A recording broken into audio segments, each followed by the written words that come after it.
the Idries Shah Foundation podcast. Practical Psychology for Today. Featuring the works of Idries Shah, voiced by David Alt.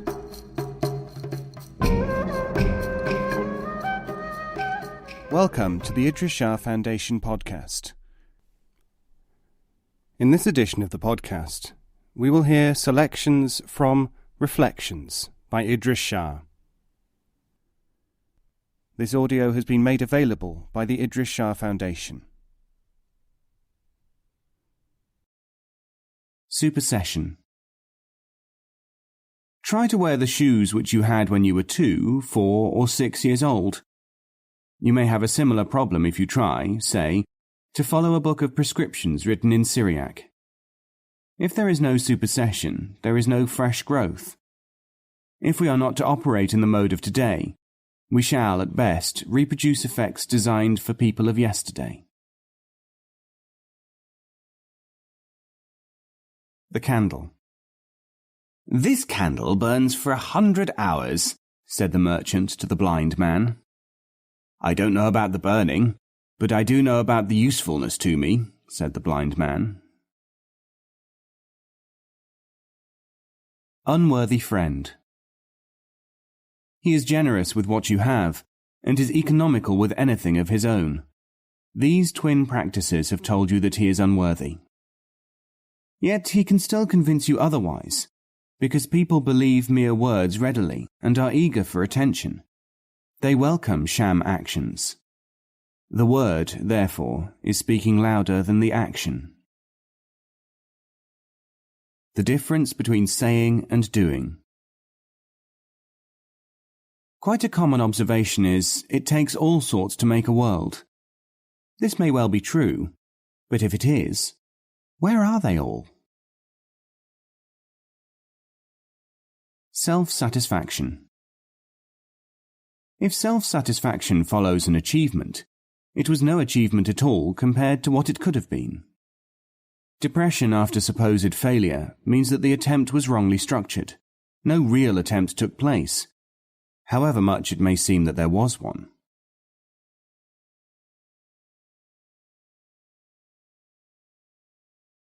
Behind the machine. Man is generally a few paces behind his own inventions. There are still many people who are revered as figures of authority, merely because they can do such things as machines can do more easily. A common example is the awe which people show when faced with someone who has only a good memory or associative capacity, often stuffed with irrelevant facts. This recalls the refrain, "Man is not a machine," frequently used by people whose work and actions tend more and more to convert men into machines. It is no accident that those cultures which most strongly and often affirm the value and individuality of man are the ones which do most towards automatizing him.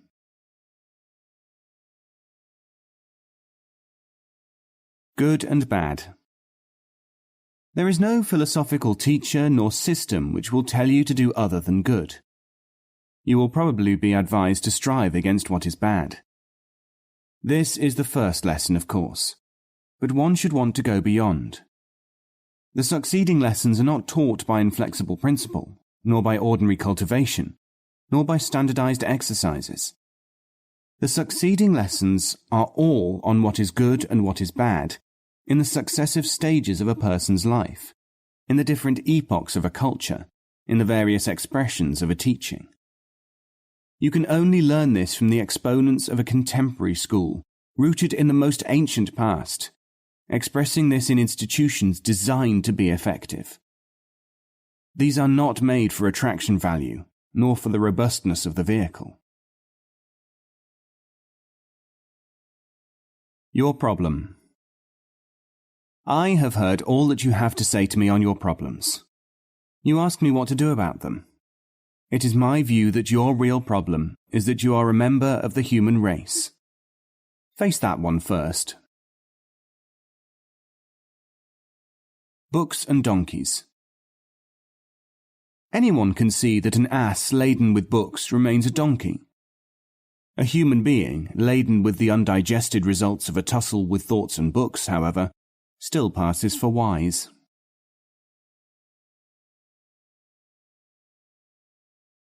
Specificity. The analysis of a situation is one thing. The prescription of the remedy, when indicated, is another. Diagnostic capacity does not prove therapeutic ability. In dealing with human conditions, the procedure almost always has to be specific, not generalized.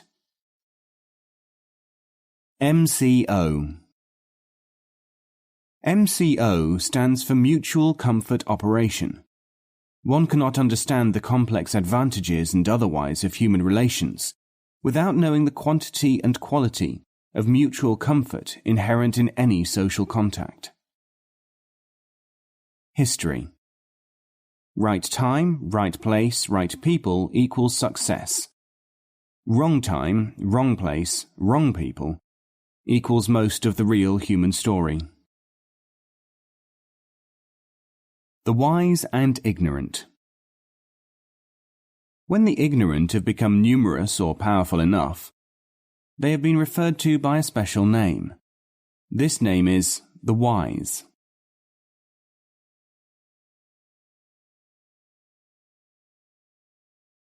Better try something than nothing at all. This appalling statement holds good only in the most restricted fields. A little radioactivity may be worse than none at all. Try to cross a desert 30 days' journey in extent with only 10 days' water rations, and then see whether the assumption given above fits your case. Proclaiming, however optimistically, that the way to death is a way to life does not alter the outcome if it is attempted with no further knowledge than that.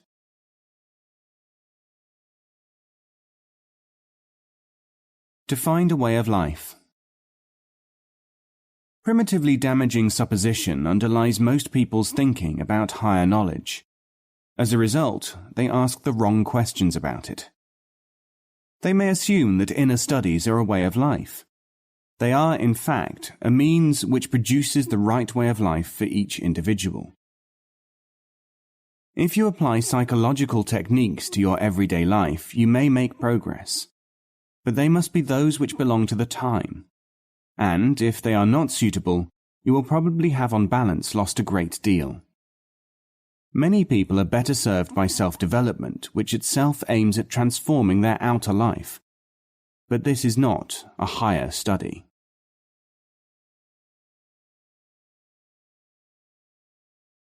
Intellectual exercise. I was invited one day to the delightful home of a celebrated savant.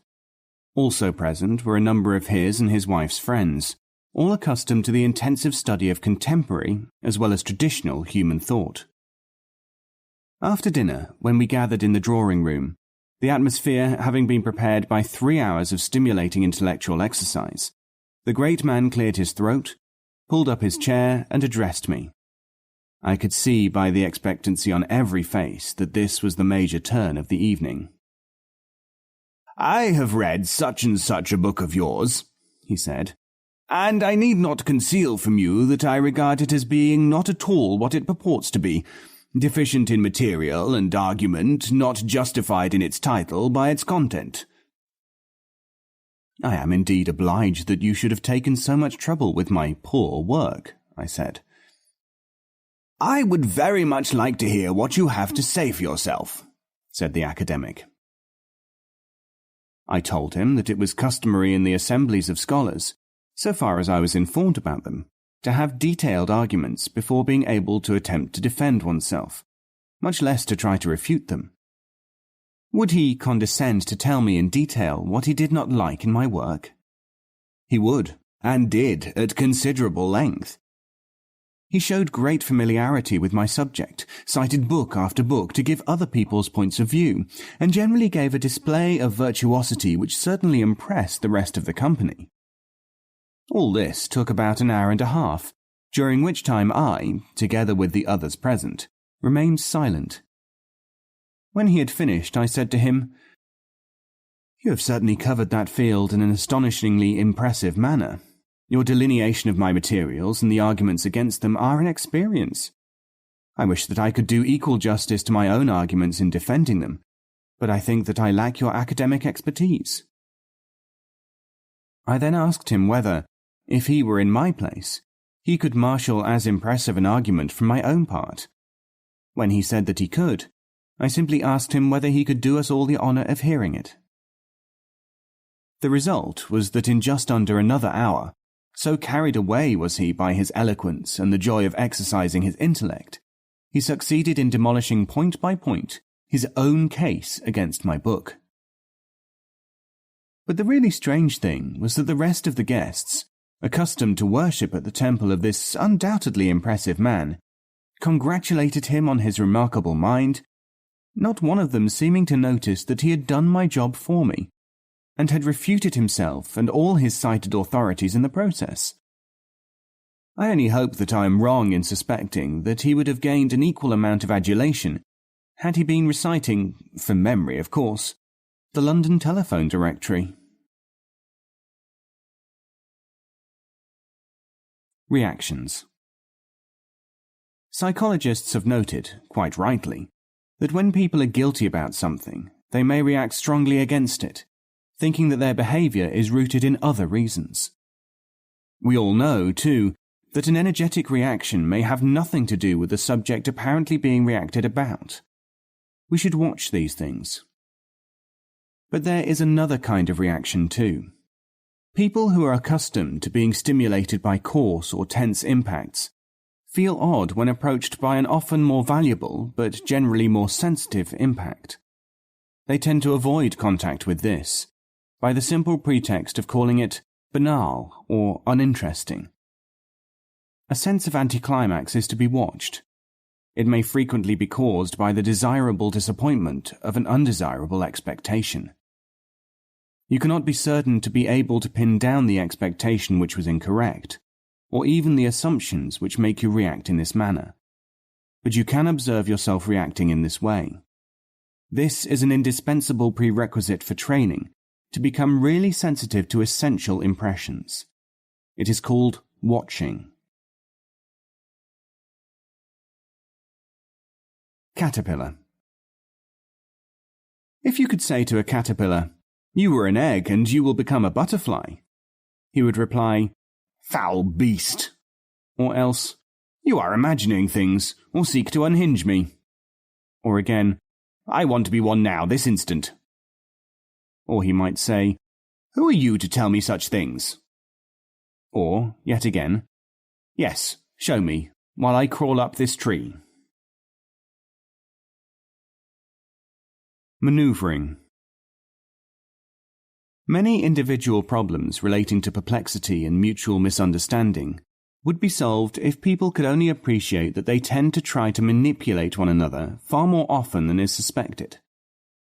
I have carried out hundreds of experiments in which I and my associates have, instead of taking people's actions and words at face value, assumed that people are trying to score a point, or to assuage anxiety, or to manipulate.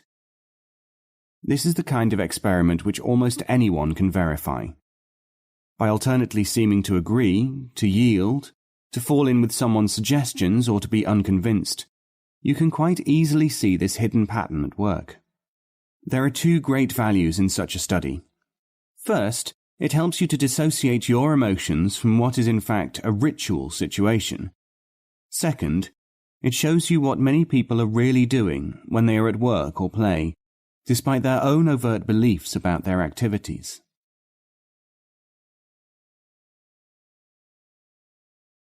Pen names. From time to time I have had occasion to tell people that I write under names other than my own, pen names.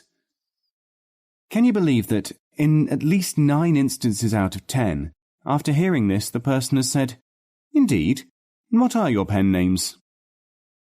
This is a good illustration of the almost complete automatism of much thinking. If people write under pseudonyms, it is surely because they do not want their real name to be known as attached to that writing. Why then would such a person be thought likely to tell anyone else what that pen name was? This is all the more remarkable because the people reacting in this way were almost always strangers, comparatively, people who would be supposed less likely than close friends to receive such confidences. The First and Last Battles. Not knowing when one is beaten is more generally only a pretty conceit than a rule of life. There is a man better than the one who does not know when he is beaten. This is the man who does not have to know, because he wins. On the same theme, some people seek to make a virtue out of losing every battle but the last.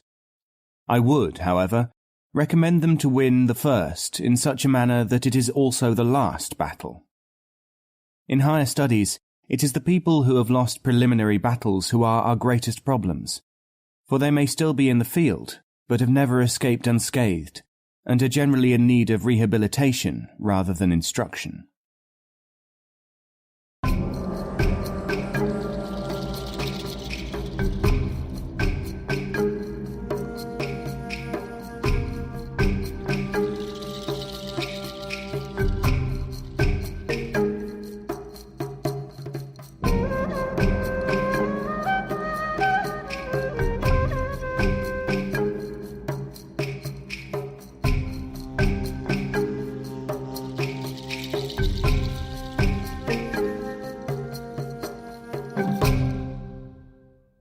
This podcast is copyright 2016, the Idries Shah Foundation.